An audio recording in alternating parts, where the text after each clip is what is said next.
everyone, and good morning, Stoughton. My name is Michael Hecht.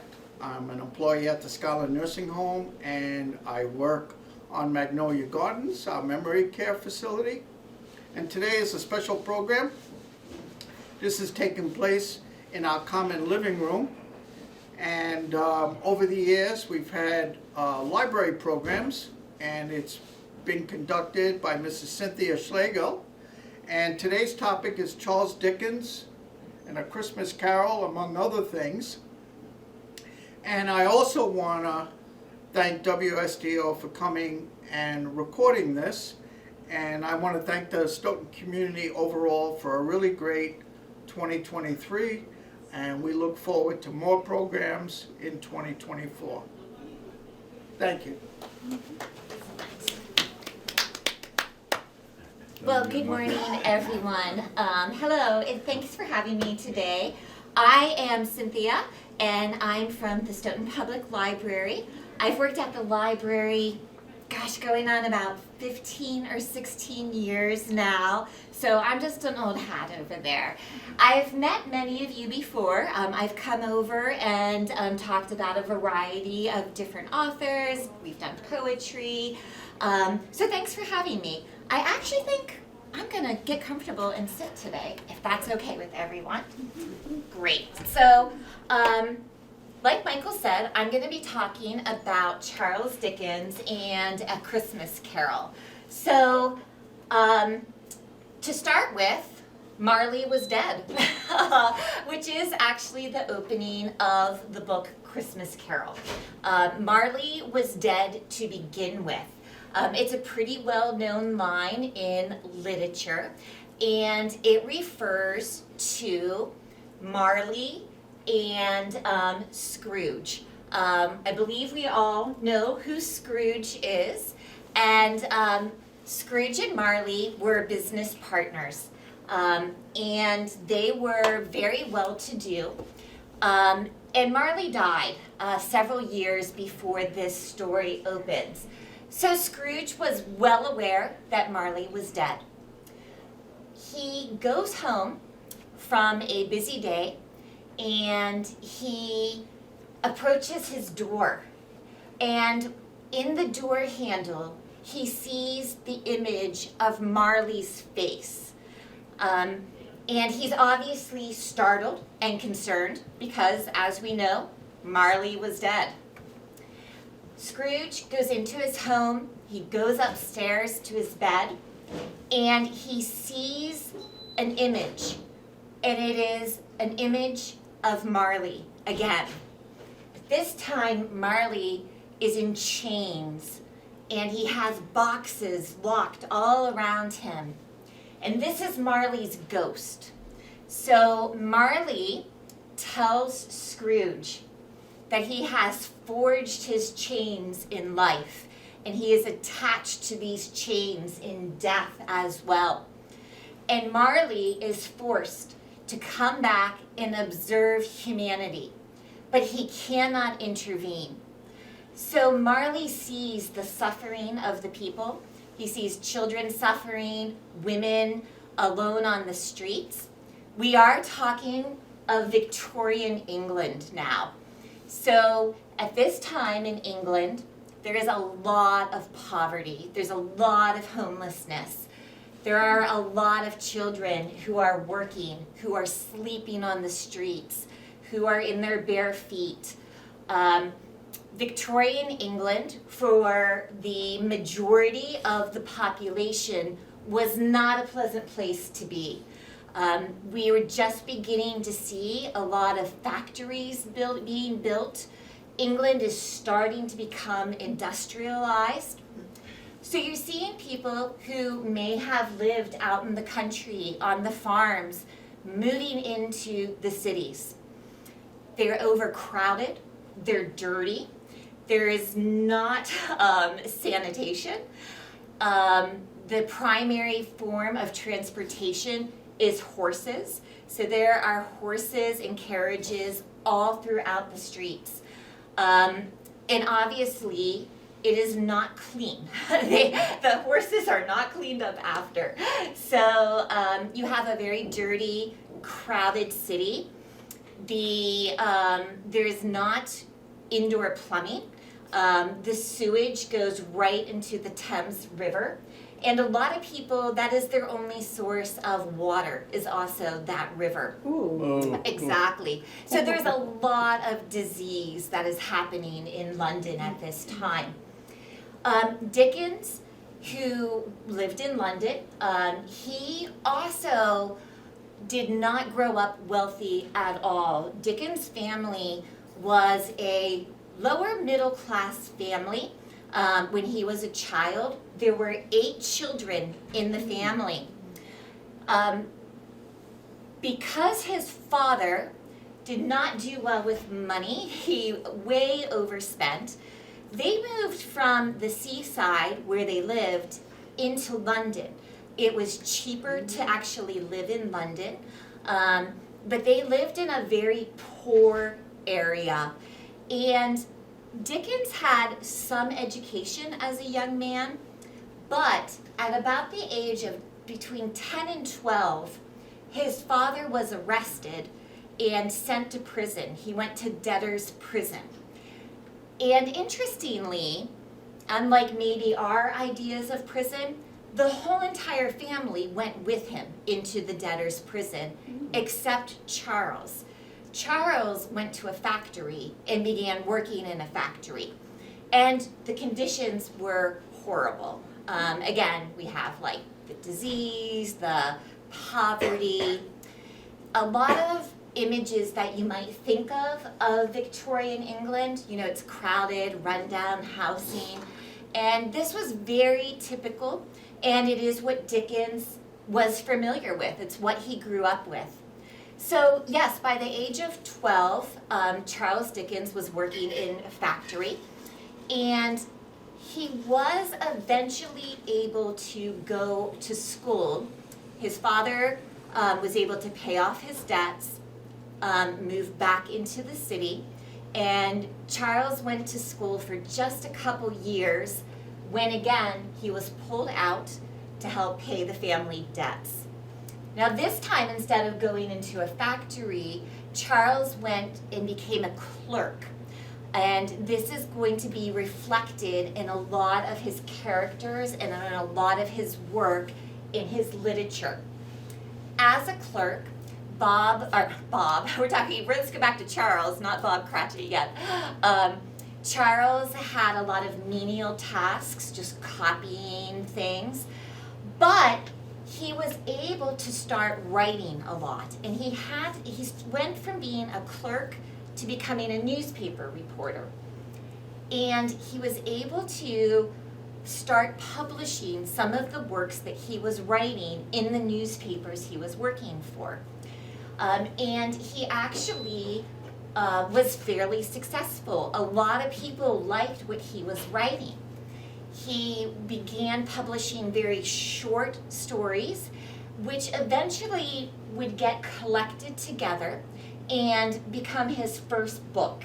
His first book was called The Pickwick Papers, and it was all these various short stories collected together. It was really popular in London, in the literary world, to write in serials. So instead of a whole entire book coming out all at once, small installments, like little chapters at a time, would come out and be published. This made it much more affordable for individuals to be able to buy just one chapter at a time. And Charles was paid usually per word. So he might have to write about 12,000 words, and then that would get published. When he wrote The Christmas Carol, he was actually already doing pretty well as a writer. He'd already done about 4 books. He'd already written Oliver Twist. He'd already written Nicholas Nickleby. And he wrote a book called Martin Chuzzlewit. And this was what he was currently working on. But it was not all that popular. It did not have the popularity of things like Oliver Twist. So his publishers came to him and said, like, hey, we're gonna cut your salary unless you start writing something that's more engaging and people wanna buy. Now, Charles himself he was married at this time and he had several children, so he really needed to support himself. And he decided he was going to write a story about Christmas. And he spent a lot of time just exploring the city of London, walking around, and he really witnessed a lot of conditions that were less than desirable, to say the least. And he was very much affected by that. His own experience of having to work in a factory as a young man, and then just everything that he saw in London. He had a very soft spot in his heart for the poor. And when he wrote A Christmas Carol, he wrote it in 6 weeks, and it was the first novel that he wrote all at once. He did not write it as a serial like he had been doing his other books. So Christmas Carol was all written at once, and it was published early in December, and it was sold out by the time Christmas came. So one of the interesting things about A Christmas Carol and about Christmas in London at this time was it's very, very different than what we think of as Christmas.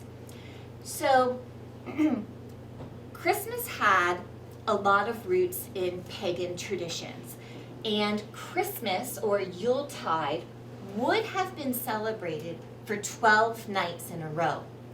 This would often be seen in the manor homes in England. They would open up their homes to all the workers, all the farm hands, and everyone would come together to celebrate for the 12 nights. There was a lot of food, a lot of festivities, and it was the one time during the year that peasants and farm workers were not eating potatoes every day. They were actually getting full meals from the landowners, and they were being celebrated. Eventually, though, a lot of people started moving off the land and going into the cities. They began working in the factories, and Christmas was no longer celebrated in the way it had previously been, partly because everybody was working. And they did not get days off. They did not get Christmas Day off. It really didn't matter that much to people who were poor. It was just another day for them. The kind of middle class, though, they were able to celebrate Christmas provided they had scrimped and saved throughout the year. And their celebrations were really just a meal that was not bread and potatoes. If they were lucky, they could get a goose or maybe a turkey, but it took a long time for them to save up for that. So in A Christmas Carol, we see that the main character, Scrooge, as we all know, he despises Christmas. He does not like, making merry. He sees this very much as a day that people should be working. It's no different than every other day. So his employer, whose name is Bob Cratchit. Now, Bob has several children of his own. He works as a clerk for Ebenezer Scrooge. And Scrooge is very upset with Bob because Bob would like Christmas Day off. So Scrooge reluctantly lets Bob have one day off, but he has to come in early the next day for sure. So Scrooge does not have a particular generous spirit. He has a lot of money, but he lives almost like he's in poverty himself. He doesn't spend money on coal for his own fires. He does not eat extravagant meals. He lives in a sort of rundown area. Although he could afford like many more luxuries, he doesn't do it. Let me go back to what I was thinking. So anyway, in A Christmas Carol, we see the wealthy Scrooge and we see the unwealthy Bob Cratchit. And the story really is about generosity, is really sort of the theme of A Christmas Carol. So to go back to Scrooge, and he's in his apartments now, in his home, and he has just witnessed the ghost of Marley. So again, Marley was dead. Marley shows up in chains, and he tells Scrooge that Scrooge is also destined for the same, life that Marley had. When Scrooge passes away, he's going to be tormented because he was not kind or generous in this life. But Marley gives Scrooge an opportunity. He tells him that there will be 3 ghosts coming to visit him. And I don't know if you recall or not, but we have the ghost of Christmas past, the ghost of Christmas present, and the ghost of Christmas yet to come. Now, each one of these ghosts makes a visit to Scrooge. The first ghost, the ghost of Christmas past, takes Scrooge back to when he was a young man. And this was before greed really took over Scrooge's life. He was kinder, he was gentler. He takes him to a party, and this is a party that Scrooge's very first employer, named Mr. Fezziwig, was hosting. And Scrooge was an employee of Fezziwig, and he was very generous, he was very giving, he really showed the spirit of Christmas and shared it with everyone that worked with him. The ghost also shows Scrooge a woman that Scrooge knew as a young man that he was in love with, hoping to marry, but they end up not being together because she sees that Scrooge has become greedy and she has been replaced in his affections by money. So Scrooge sees these events in his past and he wishes so much he could change them. But he can't. The past is the past. The ghost leaves Scrooge, and the next ghost appears to Scrooge. Now, this is the ghost of Christmas present. This is a jolly, huge ghost that appears to him, just full of laughter and joy. And he takes Scrooge on a journey as well. Now, this ghost takes Scrooge to see present things that are happening. He particularly takes him to see his own nephew and family, who Scrooge does not want to spend time with, does not want to have anything to do with, although they invite him over and over and over, like, come see us, come spend time with us. So he has this experience of seeing his family and all the love and joy in the family. He sees people all over celebrating Christmas and sharing the spirit of generosity. And Scrooge begins to feel like maybe he's missing out on something. Yet, he goes back to his house. The second ghost disappears. Meanwhile, then, Scrooge is visited by the third and the final ghost. And this is the ghost of Christmas yet to come. Now, this ghost shows Scrooge a vision of an individual who has just died. Now, we don't know who this individual is, but there's no one to mourn this individual. There's no one who cares that this individual has died. We see that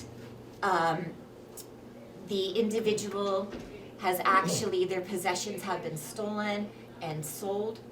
And as we're going through this journey with Scrooge and the Ghost of Christmas Past, we eventually discover that this individual who had died all alone with no one to mourn him is actually Scrooge himself.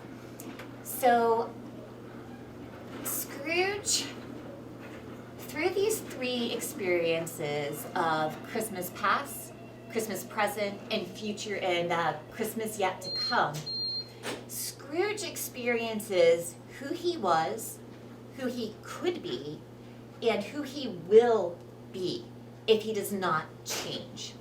So this really impacts him, obviously, and he does change in the end, and he becomes a better man.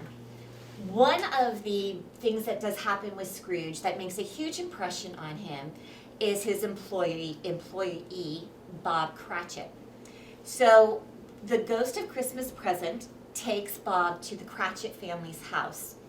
And at the Cratchit family's house, he sees Bob and his wife and their children, and he sees Tiny Tim, who is Bob's youngest child, who is lame. So Tiny Tim has his crutch. He's very optimistic. He's a loving, giving child. And the family is very generous in every way they can be, even though they're in deep, deep poverty. You see the love and the kindness of the family. And Scrooge asks the Ghost of Christmas Yet to Come if Tiny Tim is going to live, and the ghost says no. If things continue how they are, Tiny Tim will not survive. So Scrooge again is upset about this. He has started to have some empathy for Bob and his family. So at the end of A Christmas Carol, we see this man who is very wealthy and who could be quite generous and who could help a lot of people if he chose to. And we see that he has changed, and he has realized that he has deliberately cut himself off from the kindness and the joy and the generosity of humanity. And he becomes much more generous. He becomes like a second father to Tiny Tim. And Tiny Tim lives, and he really makes life better for everyone that is around him. So this story really represents a moment in Charles Dickens' life where he was telling a lot about himself. The Cratchit family was very similar to the Dickens family when Charles was growing up. They lived in a very small house. The house in A Christmas Carol was modeled on Charles Dickens' own home where he lived.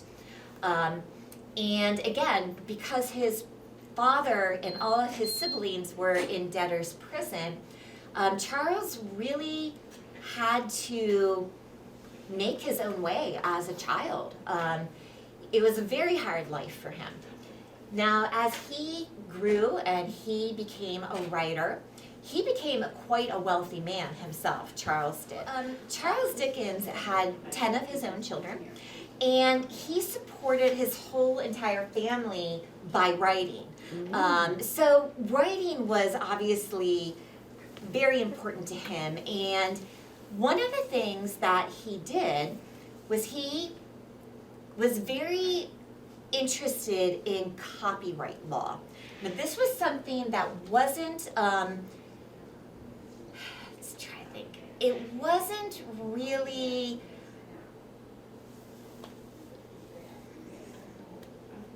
can't find my word.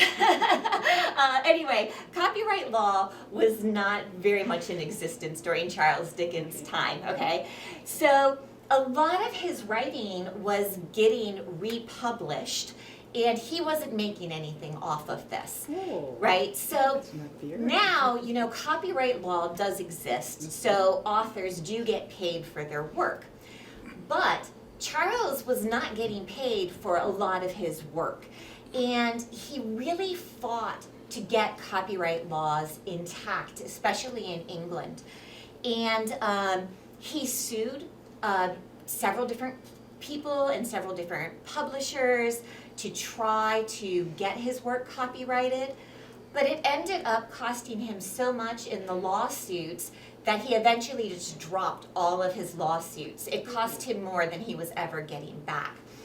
When he wrote Christmas Carol, though, one of the things that he did is he could have made a fair amount of money off of Christmas Carol, and he chose, though, to really want this book to be very fancy.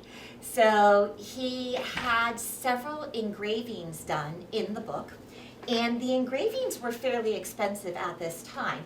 He hired an illustrator, and he had 4 colored engravings done for his book.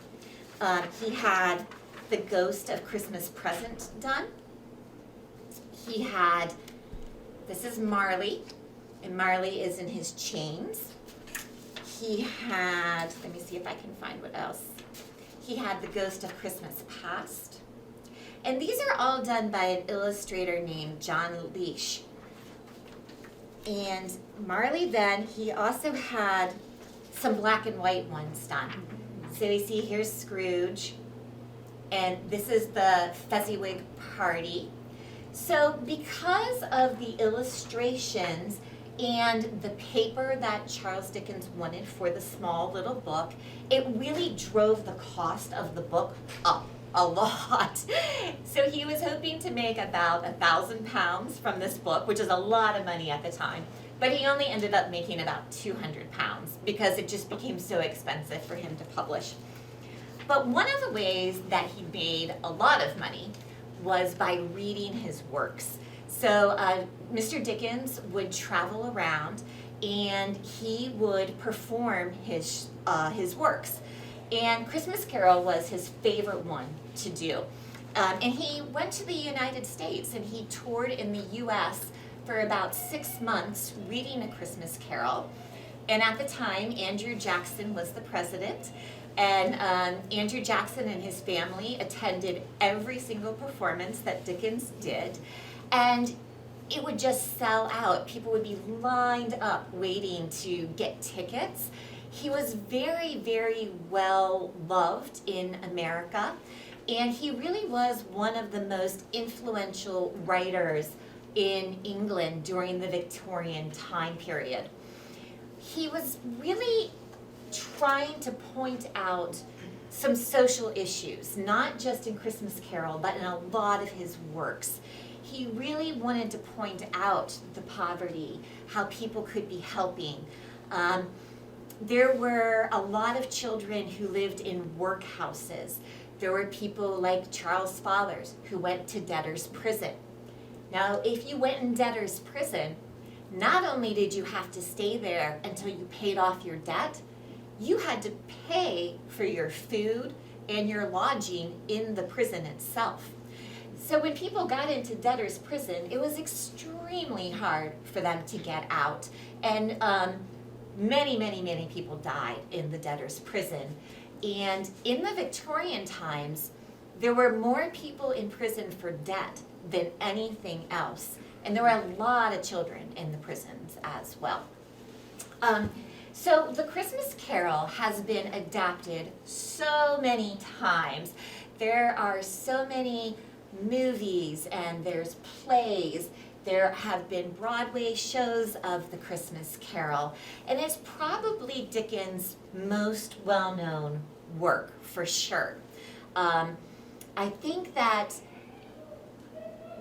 when Christmas Carol was written, people really understood Bob Cratchit. They really empathized and felt that Bob was a lot like them, struggling very hard to make ends meet. And for now, I think a American audience and a contemporary audience we think much more about Scrooge than necessarily we do Bob Cratchit. But Cratchit was really who they would have identified with at the time. And so Charles really became a very successful and very influential author. And some people say that he invented Christmas. Now, this isn't entirely true. Christmas was celebrated before A Christmas Carol, but what he did is he modernized Christmas in a very new way. So as I was saying before, in the cities, in the factories, people didn't get off for Christmas. It really was not celebrated. And Dickens showed that everyday people could still celebrate Christmas by bringing it into their home, right? So they weren't going to the manor house to celebrate. They were now taking Christmas into the home. And it was really the first time anyone had written about that or really shown Christmas as a small, intimate family gathering, which is much more how we celebrate and experience it today. And the commercialism of Christmas certainly was not existent in Dickens' time, right? I mean, the present was, again, not eating potatoes, right? That was the gift. But, you know, obviously Christmas has grown into a huge commercial holiday, and I think that's not something Dickens would approve of, actually. So there's a lot of books and variations of Christmas Carol. There's some pretty classic ones that follow Dickens' story pretty closely and tell the story very similarly to how Dickens did. And then there are, you know, a lot of other variations like Mickey Mouse's Christmas Carol that really aren't quite the same as Dickens' Christmas Carol. But we have such an understanding of Christmas Carol. It's so much in our culture that most people are aware of Christmas Carol on one level or another, even though a lot of people have never actually read the book. We're very familiar with it. Are you all familiar with Christmas Carol? Or, yeah? Okay, yeah. Did you ever read it? Do you recall? Oh, many years ago. Many years ago, you read the book. Redo it. Yeah, I just reread it. Good for you. I did. How long did it take you? You know, it's a pretty short little it's not too story. long. It took me a couple hours to read. And I think that one of the things that makes A Christmas Carol so endearing is that the themes in the Christmas Carol haven't changed. You know, we can look at this. It was written about 160 years ago, and the idea of generosity, of kindness, of the family love, it's kind of a timeless thing. So I believe that's why this story still resonates with us. And I don't think it's going to go out of style or anything with the Christmas Carol. So that's a little bit about A Christmas Carol. Now, Charles Dickens wrote a ton of other books too. And I just brought it to show you. Here are the complete Charles Dickens works. I have this pretty cool old set of this collected works of Charles Dickens. And the writing is so teeny tiny. So these are just stuffed with words, absolutely. And it would take a long time to read these. Oh, yes. Little words. Oh my. Tiny.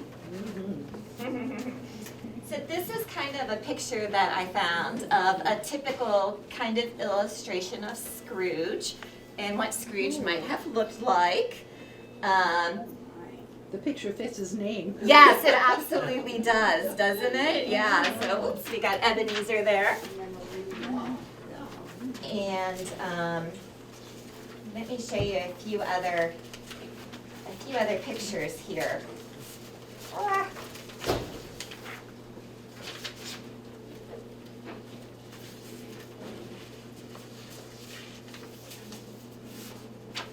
All right, Michael, I brought too many papers with me today. No, that's okay. So again, this is the original illustration in Dickens' book of the Ghost of Christmas Past. We got present, Yes. future.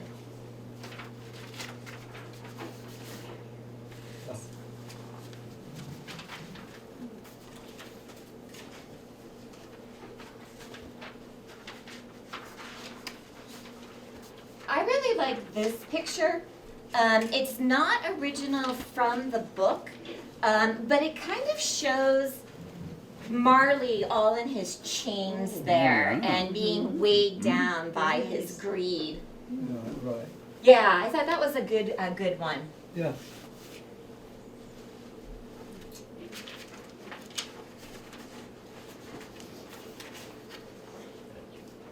And I believe I probably have a picture of Charles Dickens as well.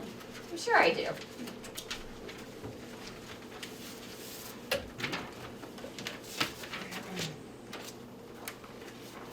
These pictures can kind of give you an idea of, again, as well, of sort of what London, Yes. you know, what London sort of looked like. If not, I have a picture of it. Oh, and I've got a picture of Charles Dickens Okay. right here. I thought I did. Oh, yeah. There's Mr. Dickens right here for us. There's Charles Dickens. This is Charles. And then what Michael was showing you is kind of what, you know, like what London looked like in certain Oh, areas. look at the narrow crossing. Yeah. Packed, crowded. Yes, absolutely.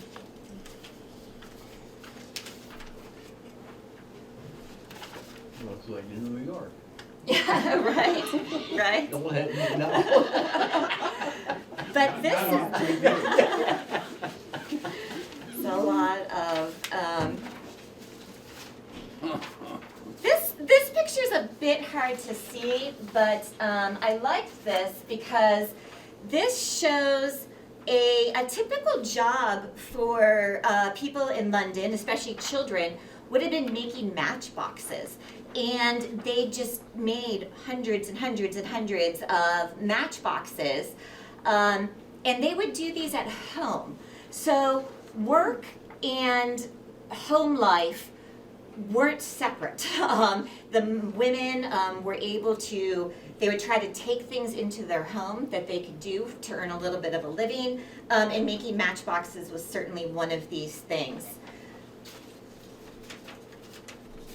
There were a lot of children at the time who were chimney sweeps. And again, there were not child labor laws at all during this time. So there were many children, yes, there were many children who worked in coal mines, who were chimney sweeps, who really had the worst jobs possible that they ever could have. The whole family would begin working, and children often started about age 5 or so working. Wow. This is a pretty interesting, you know, Victorian England was a bit of a grim place, and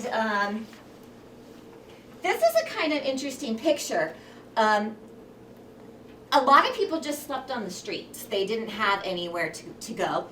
And the men in this picture, their job was making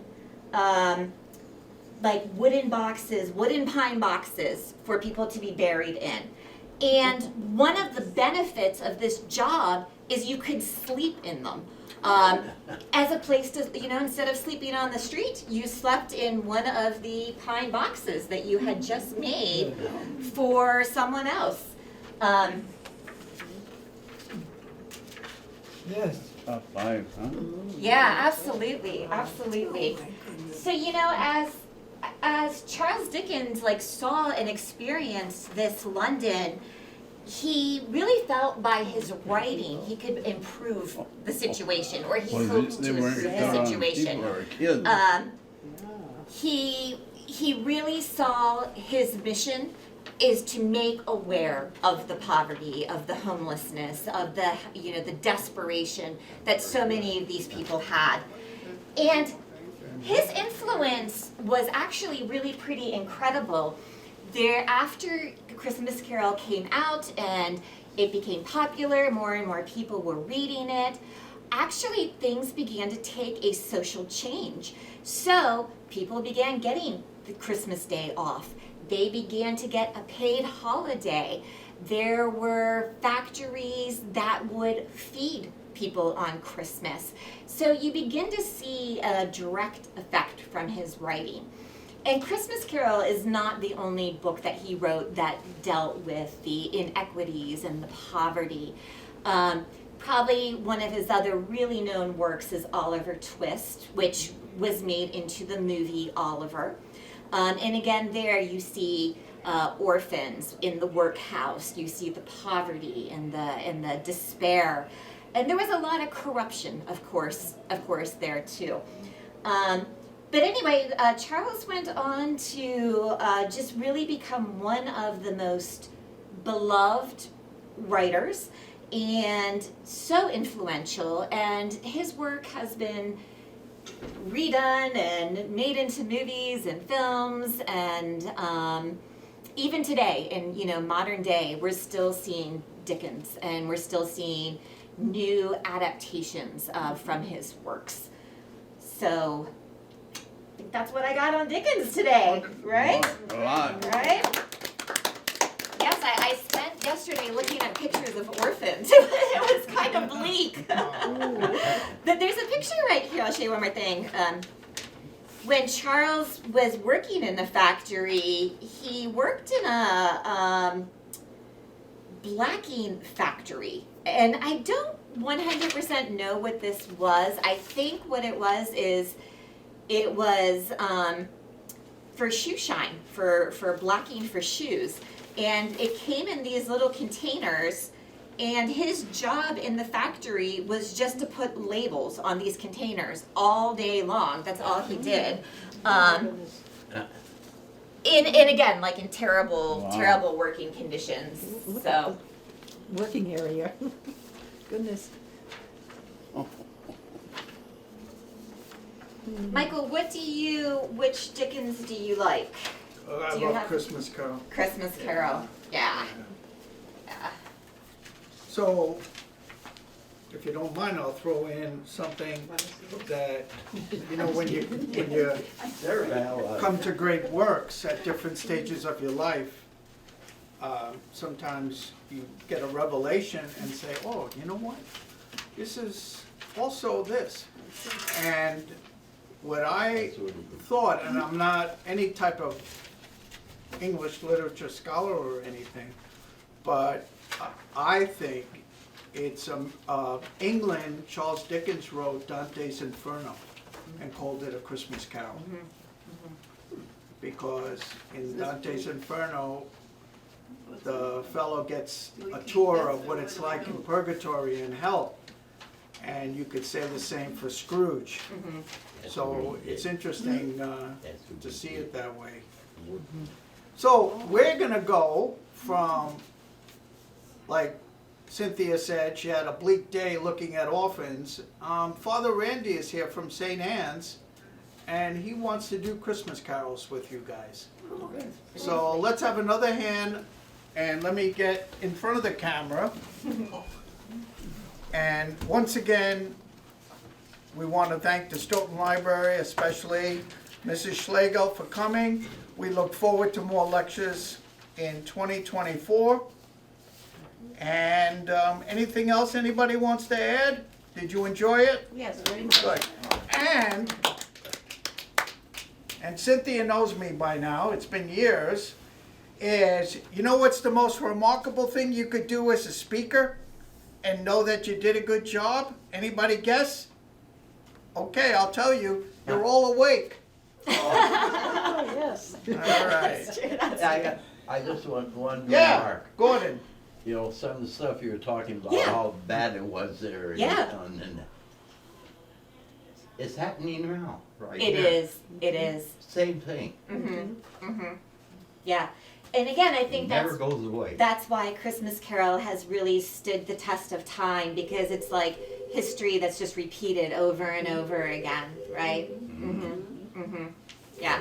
And you know, the hope that we can keep the spirit of Christmas. You know, Scrooge wants to keep the spirit of Christmas with him all year, you know, and remembering each ghost, the past, the present, and the future, and keeping those things alive. Right. So that spirit of generosity, it doesn't go away, right? Right. Yeah, absolutely. Well, thank you all so much for letting me come over and share a little bit of Charles Dickens with you today. Yep. Come back again. Oh, I will.